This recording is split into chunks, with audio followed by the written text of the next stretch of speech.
משנה ב' זית שנמצא עומד בין 3 שורות של 2 מלבנים ושכחו. אינו שכחה, זית שיש בו שטן ושכחו, אינו שכחה. תמיד דברים אומרים, בזמן שלא התחיל בו, אבל אם התחיל בו, אפילו כסד במתופה בשעתו, ושכחו, יש לו שכחה. כזמן שיש לו תחתיו, יש לו בראשו. רבי מאיר אומר, שתלך המחווה.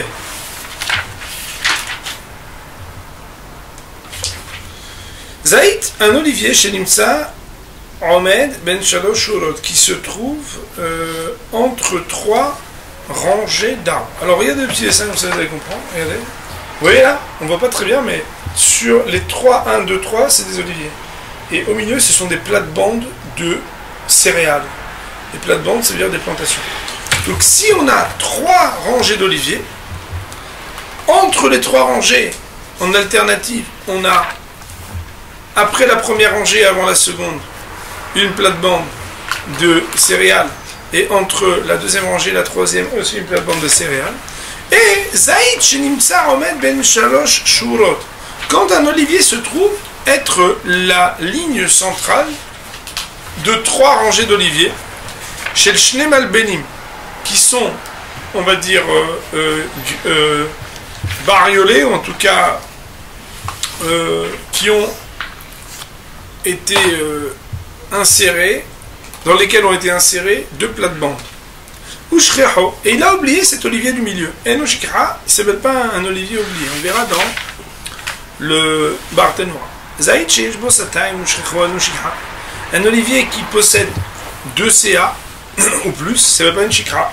Un peu comme ce qu'on avait vu dans le Ramel et dans la Kama. Pourquoi? Parce qu'à partir du moment où il y a une quantité importante, on a dit qu'on ne peut pas considérer qu'il oublie quelque chose d'important. Ça ne veut pas un oubli. Pas mettre valé mabolim. Dans quel cas on parle tout ce qu'on a dit, les dinim? C'est-à-dire, dans quel cas on commence à émettre des réserves? C'est quand il n'a pas commencé à récolter, c'est-à-dire à cueillir les fruits de cet olivier. Alors, limite, mais si Béhémet il a déjà commencé à cueillir de cet olivier, quand bien même s'agirait-il de l'olivier le plus extraordinaire de son champ, celui qui coule, alors, Yeshlo Shikha. Là, il y aura une loi de Shikha. Pourquoi? S'il n'a pas touché Bichlal, alors on peut considérer qu'il a oublié. Et donc quoi? On va dire, non, comme il est extraordinaire, tu ne l'as pas oublié. Mais à partir du moment où tu t'en es déjà préoccupé et qu'après tu oublies, ben, quelque part, c'est pas la même chose que si tu n'y avais pas pensé.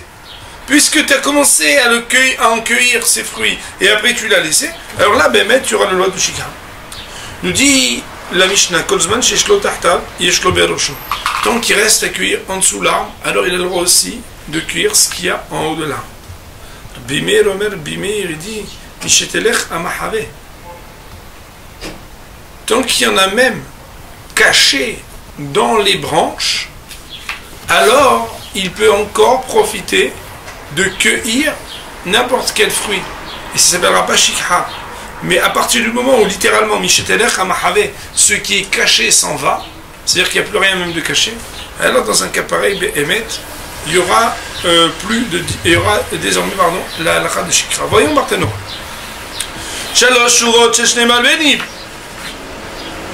3 rangées qui ont 2 plates-bandes entre les 3 rangées. Il y a 3 rangées d'arbres oliviers. Ou ben shura rishona lishniya, et entre la première et la deuxième rangée, aruga merba'at. Il y a là-bas une sorte de plate-bande rectangulaire, qui dmout malbenot, qui ressemble à des briques. Malbenot atvoa, qui ressemble à des briques, mais en récolte, chez Ben Azetim, qui se trouve entre les oliviers. Des tanan ne'el, comme on l'a déjà enseigné plus haut, Beresh Perek Gimel, au début du 3e chapitre. Et de la même manière qu'entre la première et la deuxième rangée d'olivier, il y a des plates-bandes, de la même manière entre la deuxième et la troisième rangée, alors il y en a. Et le bonhomme, il oublie l'olivier de la rangée du milieu. Si on est précis, on devrait dire l'olivier du centre de la rangée du milieu. Ena shikha. Ça ne s'appelle pas une shikha. Chez Ailanot, chez Sviva Vistiru. Parce qu'on pourrait prétendre que les arbres qui sont autour, c'est eux qui lui ont fait de l'ombre quelque part, ça veut dire qu'ils l'ont caché. Vedame le hafou bekach. Et ça ressemble à un cas où il y aurait eu du foin qui était au-dessus d'un grain. Ou bien un autre cas de figure qui est cité aussi, où par exemple des pauvres couvraient la vision du propriétaire. Des Tanan Ne'el, à propos de quoi on a dit dans la Mishnah plus haut, des Enoshikha, que c'est pas une shikha. Autrement dit, si on peut supposer que l'oubli vient d'un facteur qui n'est pas de l'oubli uniquement, mais qu'il y a quelqu'un qui te fait oublier, parce qu'il y a des gens là-bas qui sont blata devant, qui bloquent, tu peux pas voir. On peut pas dire ah, shacharta, shacharta. Tu peux pas oublier, ça vient pas de toi l'oubli. De la même manière, si géographiquement, en tout cas, dans sa disposition, il y a des arbres qui recouvrent parce qu'il est tellement central que tous les arbres le couvrent, alors aussi ça va le Rav Shikra. Mais Dvarim Amorim, à propos de quoi cela a été dit. Nous dit Barthénora, attention, ne vous trompez pas. Amatnitin del'el kamehader. Cela se rapporte à la Mishnah précédente, cette expression Bamedvarim Amorim. Des Tanan, où nous avons enseigné dans la Mishnah, Bezaït Adetoufa, à propos de cet arbre olivier qui a des périodes saisonnières, Netoufa Besharato, où il coule, il fait couler de l'huile tout seul, ou Shreho, et on a dit que si on avait oublié un shikha, que c'est pas une shikha, Bamedvarim Amorim, dans quel cas cela a été dit? Bisman Sheloït Hilbo. C'est uniquement lorsqu'il n'a pas du tout commencé à s'occuper et il a totalement oublié cet arbre particulier. Aval Hilbo Shreho. Mais si jamais il avait commencé à cueillir de cet arbre extraordinaire et après il avait oublié, alors Arizu Shikha, ça sera considéré comme une shikha.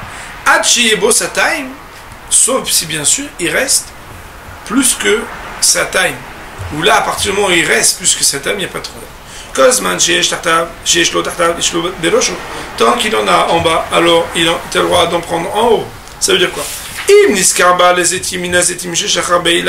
Si le propriétaire des oliviers, il se rappelle de l'olivier qu'il avait oublié, tant qu'il reste des olives en dessous, il a